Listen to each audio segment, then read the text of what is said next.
Olá, está começando o Estácio Entrevista, um programa da Universidade Estácio de Sá, Campus Nova Friburgo. Você me conhece, eu sou o professor Marum.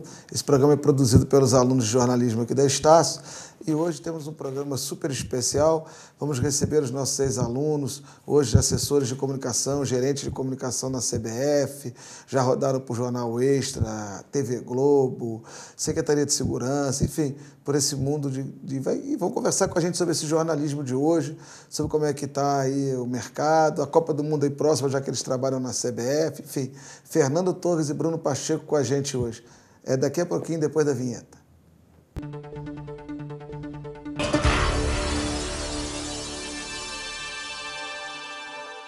De volta com o Estácio Entrevista. Nesse primeiro bloco, vamos dar boas-vindas a Fernando Torres. Muito obrigado por estar aqui conosco, Fernando. Eu que agradeço, Marum. Você sabe que bom filho a casa torna. Você já trabalhou na Zoom, já fez Estácio? Eu acho que todas as casas, né? Morei em Friburgo durante 8 anos, trabalhei na Zoom, estudei e trabalhei na Estácio. Acho que hoje é um dia de voltar a várias casas aqui. Pô, graças a Deus, que bom que você está aqui. Eu acho a sua presença do Bruno muito emblemática nesse mundo que as pessoas hoje não querem mais dificuldade, querem troços, sem nenhuma crítica, mas é online e tal. E você que veio do interior de Cantagalo, morou aqui, muitas vezes comendo pipoca doce para poder fazer tua faculdade, porque não tinha como almoçar, enfim. Eu acho que esse relato é importante. Marum, eu acho que quando você tem condições de conforto, é melhor que seja assim. Mas sabemos que nem todos nós temos essa situação, né? Acho que não é uma situação normal na sociedade brasileira e no interior de um estado do Rio também não é. Então a gente tem que dar um jeito de fazer. E o jeito de fazer é esse, né? Não impediu que as coisas fossem feitas, que os desafios fossem encarados. Eu gostaria que tivesse sido com todo dia ali almoçando na Tia Mariquinha, né? No rodízio de massa. Às vezes tinha esse dia também. Exatamente. Mas o que dava às vezes era o ratatá ali, a vaquinha, para a gente comprar uma pipoca doce para possibilitar que a gente ficasse na faculdade o dia inteiro, fazendo cobertura, mexesse na rádio. E aproveitasse a estrutura que a faculdade sempre deu para a gente, que a Estácio sempre colocou à disposição. Então foi assim que a gente fez e foi assim que a gente foi muito feliz. Rapaz, aí você trabalhou aqui, estagiou, né? Trabalhou, eu me lembro na Voz da Serra, me lembro aqui da Voz da Serra, não, perdão. Você também, mas na rádio, Sucesso. Sim, na Serra Mar, né? Serra que era Mar, antes de ser InterTV, afiliado. A gente, se você lembra, foi nós que demos na nossa página que a gente tinha na Voz da Serra, da Estácio, que a Serra Mar ia se chamar InterTV. Foi nós que demos esse furo. Sim. Mas daí, como é que você foi parar lá no mercado do Rio de Janeiro? Por quê? Como é que foi essa jornada aí? Acho que o primordial, Marum, para quem inicia uma trajetória profissional no interior, qualquer lugar, mas principalmente no interior, é considerar que a sua trajetória profissional, né, quem vai entrar na faculdade, não começa quando você se forma. Começa quando você entra na faculdade. E foi, acho que, essa visão que me possibilitou, que possibilitou percorrer esse caminho. Eu não deixei para pensar o que seria da minha vida como comunicador no fim dos 4 anos, mas no primeiro dia de faculdade. Então, quando eu olhei os professores que eu tinha, Ricardo França, prêmio de jornalismo investigativo, um dos melhores repórteres que a imprensa brasileira já viu, Francisco Aiello, Marcelo Sozinho, Ana Lúcia Moraes, Maria Goretti. Henrique Freitas. Exatamente. Paulo. Né, os caras que planejaram, o Paulo Oliveira, que participou do plano de comunicação de criação do Jornal Extra. Então, assim, sempre foi um time muito estrelado, gente que tinha muito o que passar. Eu falei assim, cara, é a minha oportunidade. Então, a gente ouve muito falar em networking, né? O meu networking, a minha trajetória começou na sala de aula. Com a disposição de dar tudo de mim para aqueles caras, para aqueles profissionais, professores e professoras que estavam ali, perceberem que assim, cara, tem uma pessoa diferente aqui. Porque é isso, né? Assim, e foi assim que comecei a trilhar o meu caminho, morava aqui em Friburgo, trabalhava aqui na TV Zoom, na Rádio Sucesso, e fazia... eu tinha aula, dava aula na Estácio, então eram 3 empregos, né, ligados à comunicação aqui, todos iniciados durante o período de faculdade. E um dia fui convidado para integrar a equipe de comunicação da Secretaria de Segurança. Era o início da gestão de um novo secretário e o chefe da equipe queria formar uma equipe multimídia. Pessoas que tivessem aptidão e capacidade para produção multimídia. Que soubessem escrever, fazer foto, fazer vídeo, editar, áudio, etc. E aí eu fui chamado e aí eu comecei a trilhar a trajetória lá no Rio, depois pelo Jornal Extra, assessoria do Fluminense. Exatamente. Um bom tempo cobrindo Guerra do Tráfico no Rio e fiz parte da primeira equipe de repórter 3G, que nada mais era, chamava esse 3G porque era a maior conexão que a gente tinha para celular na época, né? Que começou em 2008, que foi a primeira equipe de um jornal no Brasil a ir para a rua, produzir texto, foto e vídeo, editar e publicar da rua, que era um processo que eu comecei no banco da faculdade. É isso mesmo. Né? Que eu comecei aqui em Friburgo. Então, e depois a trajetória continuou até esse momento na CBF. E aí vamos falar um pouquinho então da CBF, vamos falar do hoje. Como é que é trabalhar na CBF? O que é a CBF? A gente tem uma visão muito assim, como que é dentro da CBF? As pessoas são legais, as coisas funcionam, como que é? A CBF é um governão, assim. Apesar de não ser uma empresa pública, mas para facilitar o entendimento das pessoas. É quem gere o futebol brasileiro. Seleções, masculina, feminina, principal, base, etc. E competições nacionais. São 27 competições, mais as seleções. Então, é um grande continente. Exatamente. E aí, dentro disso, além das competições, estão as questões de gestão ligadas às competições. Registro, né? Que é o BID. O jogador saiu no BID. Então, a equipe que faz o registro dos jogadores está lá na CBF. Arbitragem, né? Enfim, um assunto que sempre ferve para o torcedor. A administração, o treinamento, enfim, todos os problemas que acontecem, que têm que ser geridos, são geridos pela CBF. Então, é um órgão gigante de gestão do futebol brasileiro, que é sediado no Rio, mas tem braços e desmembramentos no Brasil inteiro. Eu me lembro de uma matéria que você fez, indo a São Raimundo, indo a Boa Vista, ver o jogo do São Raimundo na Copa do Brasil, acompanhaste como delegado. Então, a CBF vai cuidar dos jogos aonde tiver competição nacional, vai ter um representante. Exatamente, exatamente. Qualquer jogo hoje, de qualquer uma das séries, A, B, C e D, qualquer categoria, masculino, feminino, profissional, base, sub-17, sub-15, alguém ligado à CBF ou às federações, né? Que, considerando assim uma estrutura de governo, como se a CBF fosse um grande gestor federal, e dentro disso tivessem os gestores estaduais, que são as federações. Então, qualquer partida de uma competição CBF hoje tem algum representante, ou alguns, dependendo do jogo, da CBF. E aí é no território nacional. É lógico que o torcedor vê mais a Série A, né, a Série B, Copa do Brasil, que acontece nos melhores estádios, nas cidades que têm mais movimento, mais estrutura, mas a gente está falando também de Série D, de Boa Vista em Roraima, de Rondônia, de jogos no meio da floresta amazônica. A gente está falando de jogos na linha do Equador, lá em Macapá. Então, é na estrutura toda que a CBF cuida das competições. E como é que é trabalhar em comunicação lá? Você tem que fazer o quê? É uma série de coisas, né? Comunicação, o setor de comunicação cuida desde atendimento à imprensa, né? Que é a assessoria mais clássica, assim, você receber pedidos de resposta. Aconteceu esse problema, qual é a posição da CBF? Eu quero fazer uma matéria com um fulano que é um árbitro, né? Pode me ajudar? Enfim, fazer essa gestão e depois toda a gama de possibilidades que a comunicação abre hoje. Conteúdo e gestão de redes sociais, assessoria das seleções, né? Cada seleção tem o seu assessor dedicado. Então, basicamente, hoje é assessoria de imprensa, com vários meandros e vários produtos, produção de conteúdo, site oficial, etc., e gestão das redes sociais. E como é que é o Catar lá, Copa do Mundo? Você esteve lá no Catar, conta pra gente como é que está preparado. Tive a oportunidade de ir ao Catar no seminário operacional da FIFA, que é um evento em que a FIFA leva todas as seleções para lá, equipes, né? Não os jogadores, mas a parte administrativa, o staff de todas as seleções do mundo para lá, para que seja treinado o que vai acontecer na Copa.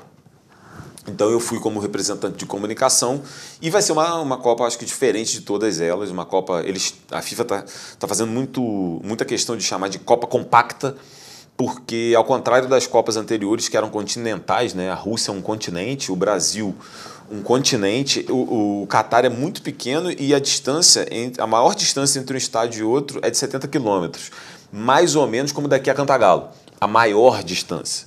A menor é 3 quilômetros. Então, é como se 90% dos estádios de uma Copa do Mundo ficasse entre Friburgo e Bom Jardim. Então, é muito um estádio perto do outro, as torcidas vão interagir muito, os jogos vão acontecer muito ao mesmo tempo no mesmo lugar. Tanto que, na nossa parte, né, de comunicação, toda a Copa tem um IBC, que é o International Broadcast Center, que é onde ficam os estúdios de transmissão, onde fica uma sala de imprensa para a imprensa do mundo inteiro.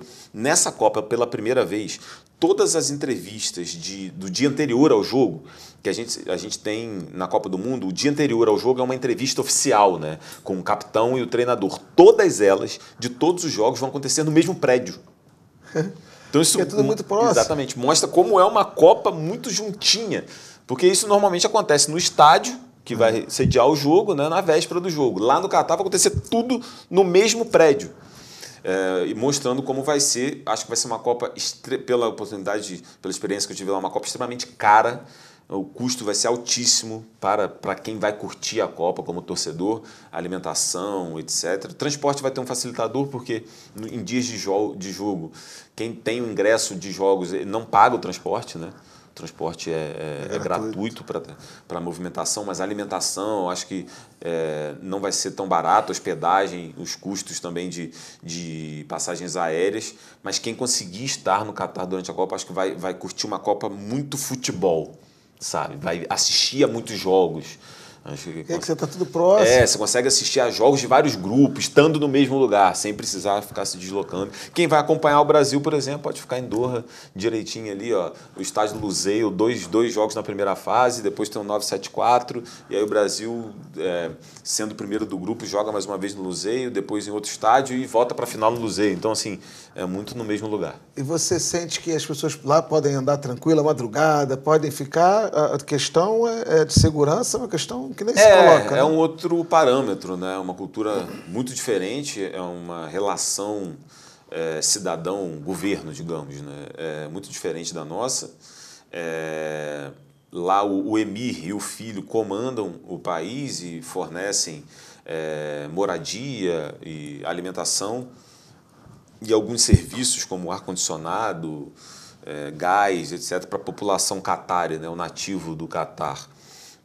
O fornecimento desses serviços é gratuito, então não é que não existe pobreza, mas a miséria que acaba gerando muitas vezes a violência, né? Porque a violência não é um fenômeno isolado, né? Normalmente a violência é um resultado de uma situação de desigualdade muito grande. É lógico que lá tem bilionários, muitos bilionários, mas eu acho que o térreo da condição social não é tão baixo a ponto de se gerar uma violência. Mas é aquilo, né? Assim, cuidados com pertences você tem que ter em qualquer lugar, mas eu acho que segurança não vai ser uma questão de preocupação para quem vai estar na Copa. E a seleção brasileira? Como é que a CBF, como é que vocês lá dentro estão imaginando que a seleção possa ter sucesso? Como é que vocês veem isso? Eu acho que quem acompanha o cotidiano da seleção de dentro da CBF está muito animado. Só que é uma animação contida. Porque sabemos, pelo histórico do futebol, que ir para Copas do Mundo no oba-oba não é uma boa situação. Só que eu acho que se confia muito no trabalho. Assim, a gente que acaba convivendo com a comissão sabe que os caras estão fazendo o máximo possível dentro do trabalho. Assim, o Tite, a comissão, os caras realmente são aficionados. Eles consomem futebol o tempo inteiro, analisam o tempo inteiro. Assim, o Tite é um funcionário, é um técnico, mas é um funcionário dedicado, digamos. Você vê que o cara chega cedo, e vai embora tarde porque fica lá em reunião, analisando o jogo e trabalhando na próxima convocação e resolvendo questões táticas e variações e reunindo e conversando e vai nos jogos assistir e aí conversa com o jogador, conversa com o treinador. Então, assim, o trabalho foi feito. Exatamente. Eu não vejo, faltando 3 meses, 4 meses para a Copa, não vejo o que poderia ter sido feito além do que foi feito. Não vejo. Se vai vir o resultado ou não é futebol, né? Claro. Você pode voltar campeão ou pode voltar eliminado na primeira fase, é futebol, mas eu não vejo que o que vai ser feito lá vai ser... Se não for campeão, porque houve falha no processo. Não enxergo dessa forma. Acho que o processo foi feito com o máximo de competência possível. E como é que você, hoje, olhando essa trajetória, para a gente encerrar com o seu bloco, desde o menino Fernando, que entrou na Estácio para fazer jornalismo, vindo de Cantagalo, e hoje na CBF, o que você poderia dizer para um jovem que sonha em fazer jornalismo ou que tem sonhos e que muitas vezes precisa de uma palavra de apoio? Acredite que o momento de fazer o seu melhor é agora. Eu acho que conselho, acho que eu poderia ser, enfim, ter um momento coach aqui.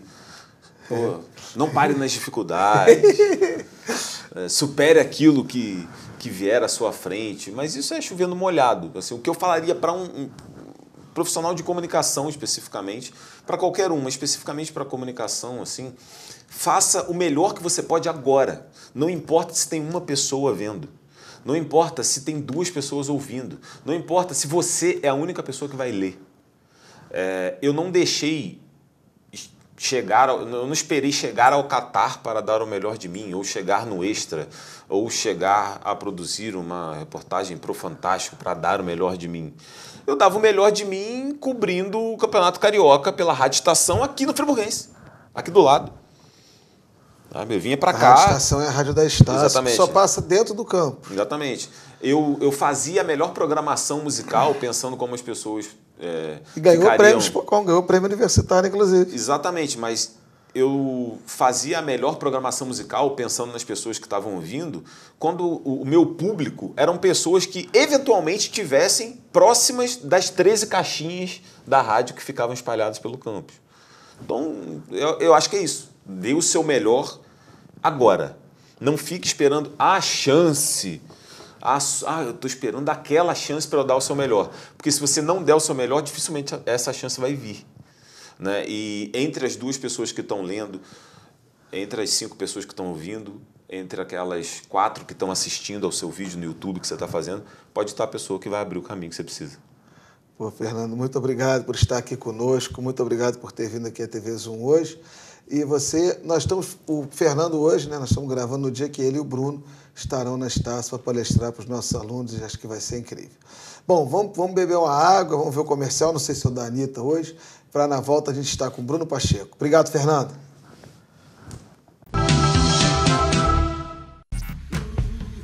Gente, eu sou artista, mas eu também sou empresária. E eu vou te dizer por que eu gosto de contratar alunos da Estácio para trabalhar comigo.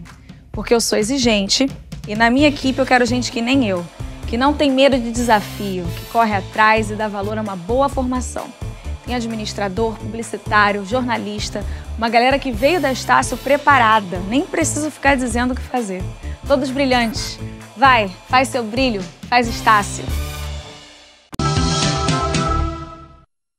De volta com o Estácio Entrevista, mais uma vez agradecendo o carinho da sua audiência, pelo YouTube, pelo aplicativo, pela RCA Speed Fiber, por onde você nos assiste, porteiro, as pessoas no hospital, enfim, todos que ouvem o nosso Estácio Entrevista e nos assistem, muito obrigado por estarem conosco. Estamos recebendo o Bruno Pacheco, assessor de imprensa da CBF.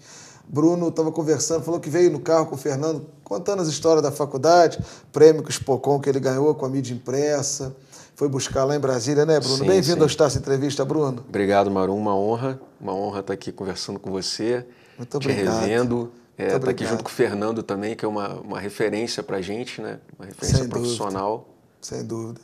Fernando era um líder daquele grupo que cobria carnaval, que fazia festival de inverno, festival do chopp, os alunos da Estácio em todo lugar, né? Sim. Fernando, referência, acho que daquela geração ali na Estácio. Inclusive, depois veio a se tornar mestre também na faculdade.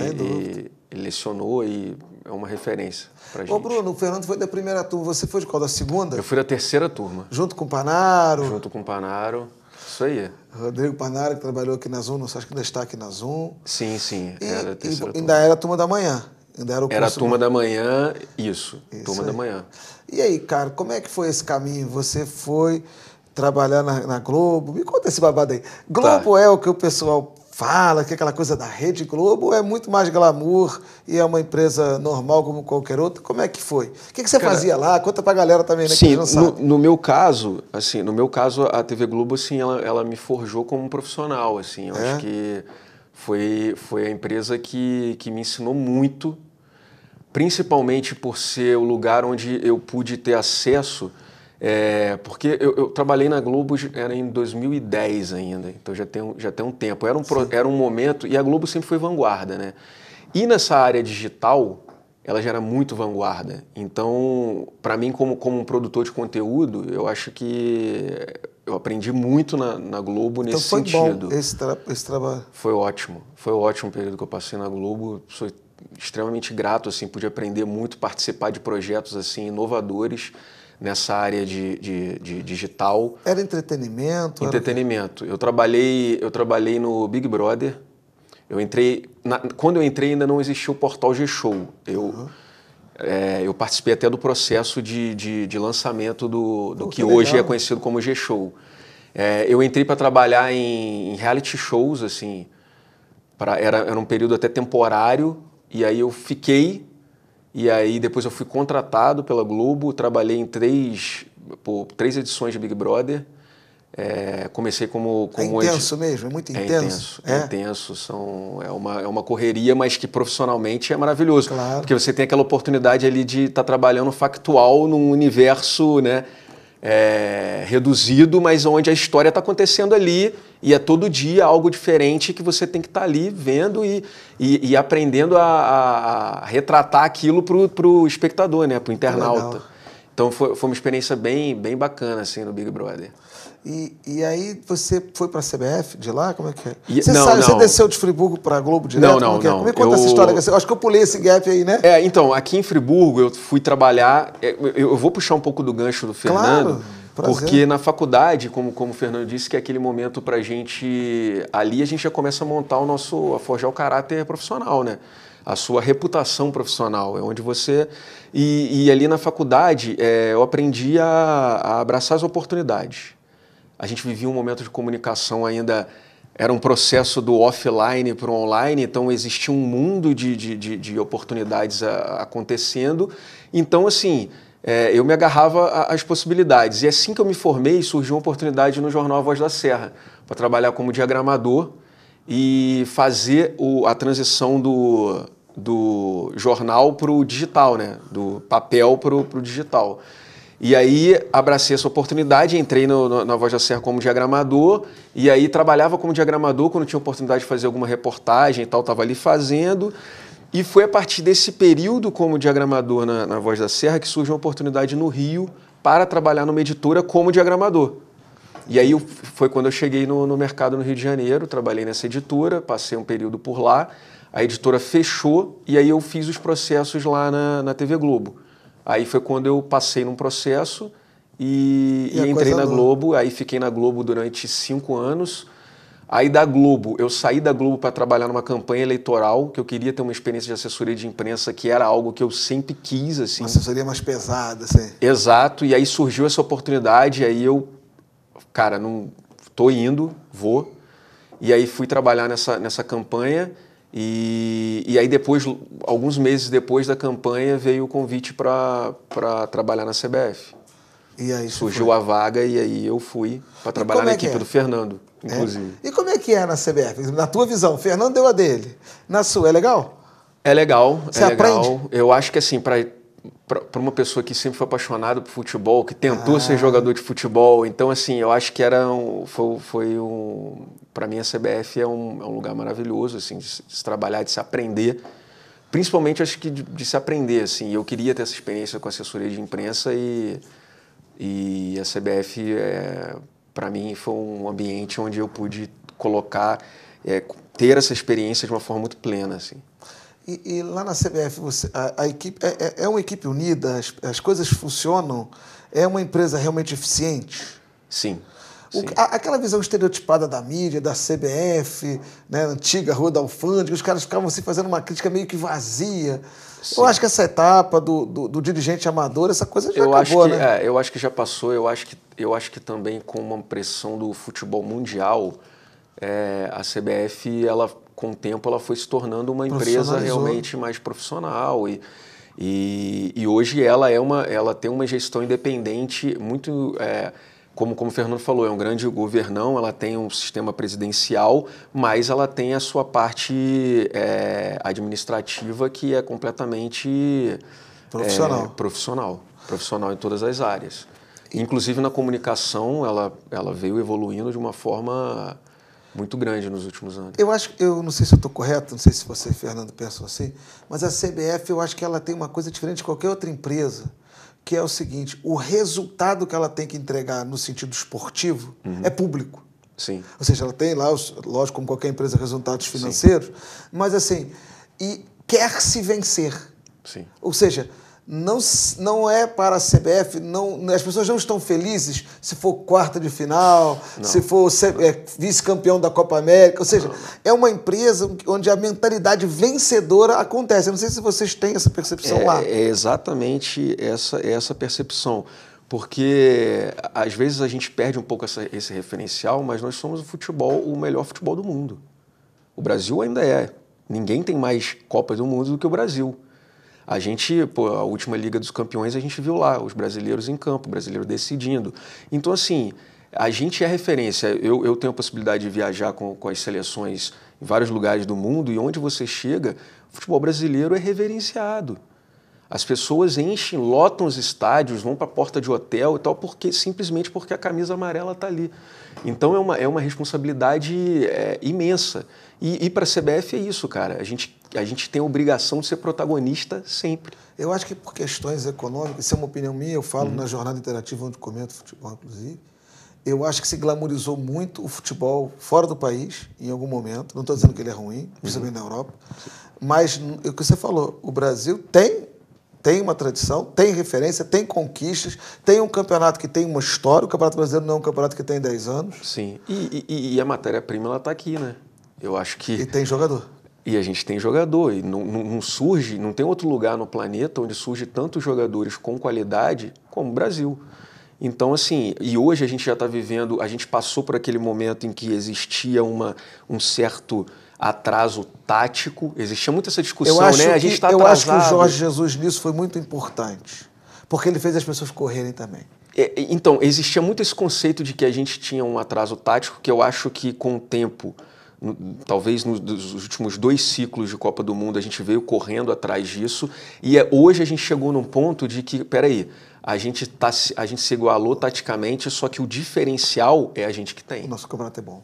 Eu vou te falar uma coisa, para mim, eu acho que até nem vale muito o que você, que é o entrevistado, mas eu quero dizer. Sim. O mais emblemático foi um jogo 1 ano antes de uma Copa do Mundo, Brasil 2, Alemanha 3. Foi um jogo que o Brasil não viu a bola, mas foi 3-2. E depois antes até, teve o Santos e Barcelona. Ali já se mostrava que havia algum gap. Sim. Mas eu acho que isso já foi... Eu também vejo assim, foi esperado. O campeonato tem jogos de excelente nível na minha ótica. Claro que não são todos, como também não são todos em todos os campeonatos. Sim.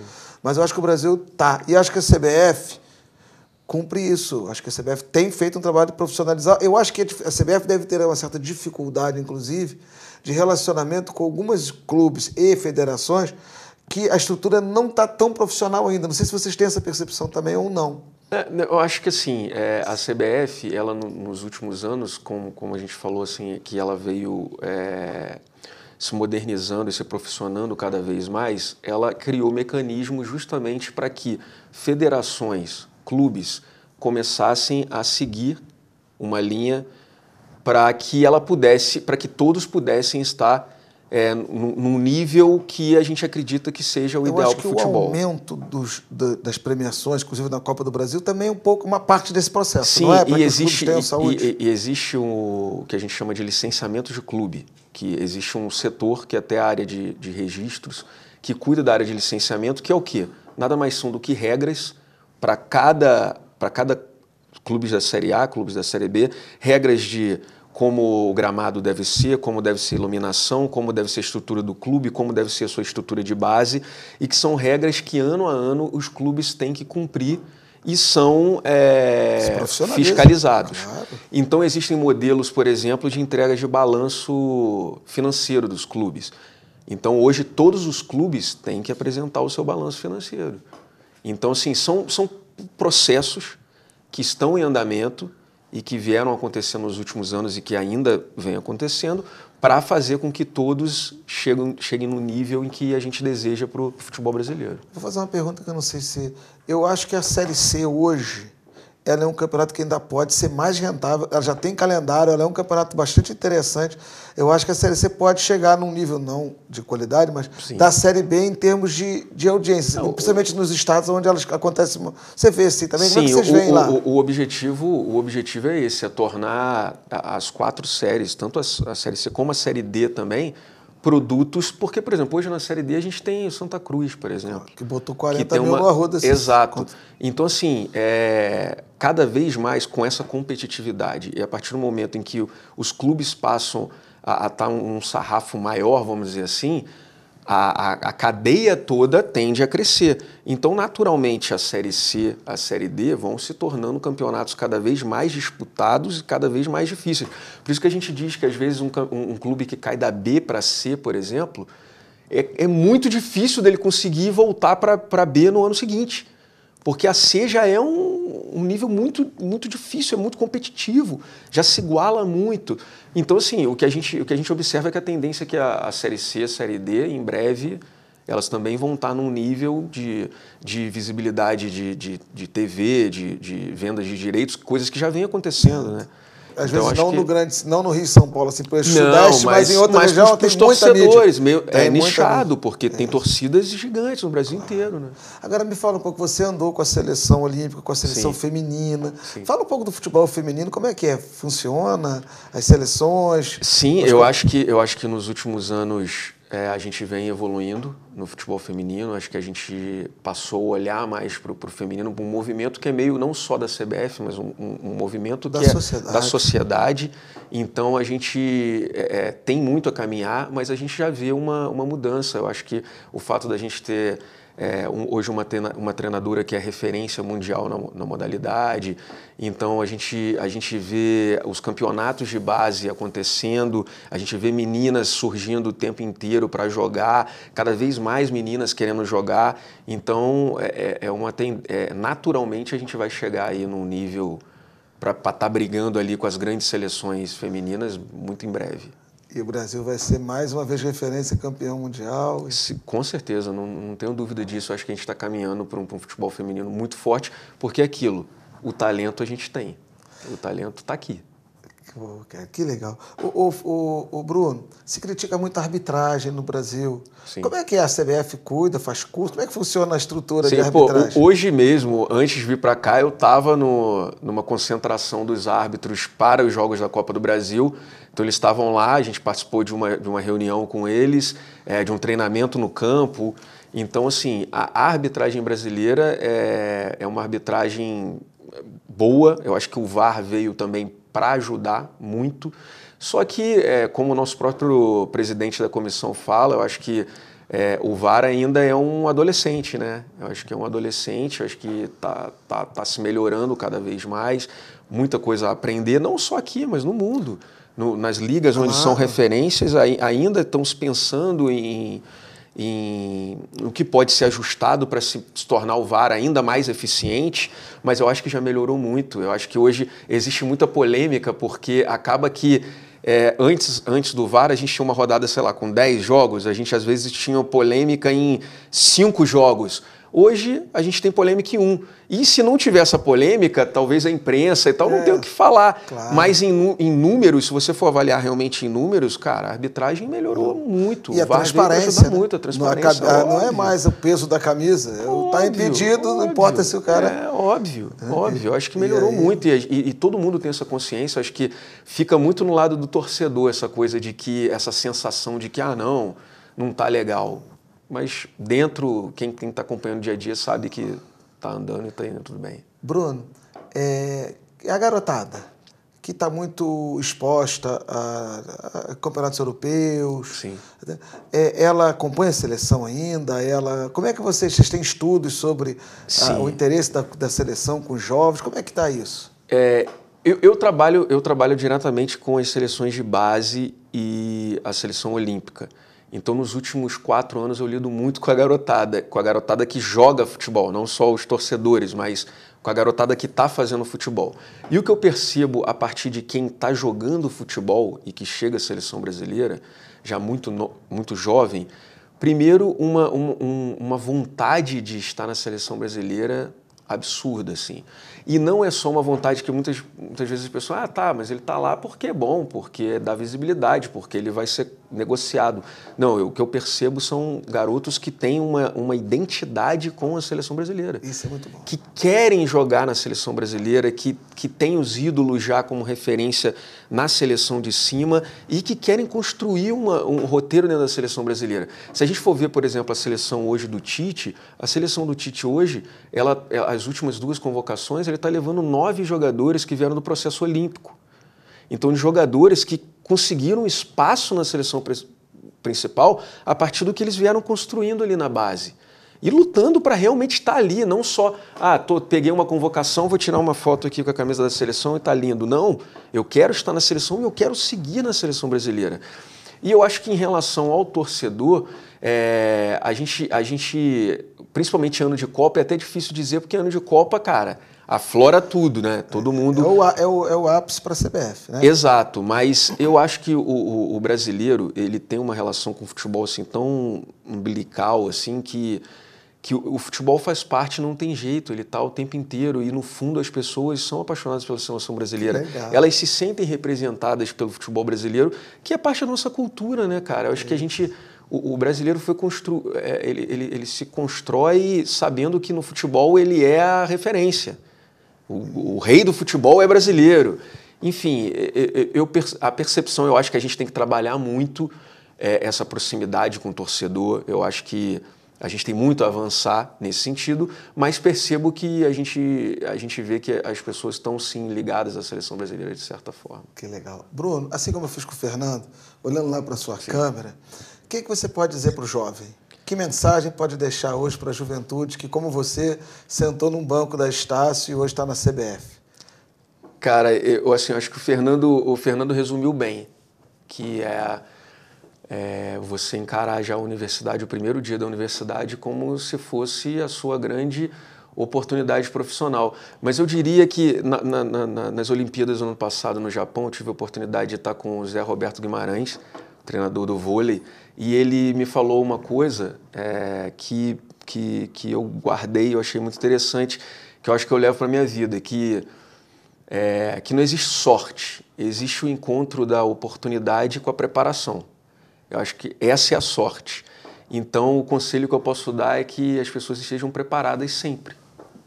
E estar preparado, como o Fernando disse, é você fazer o seu melhor sempre, não importa se tem muita gente te vendo ou se só você vai estar lendo, mas é você estar preparado, porque aí a oportunidade ela vai aparecer.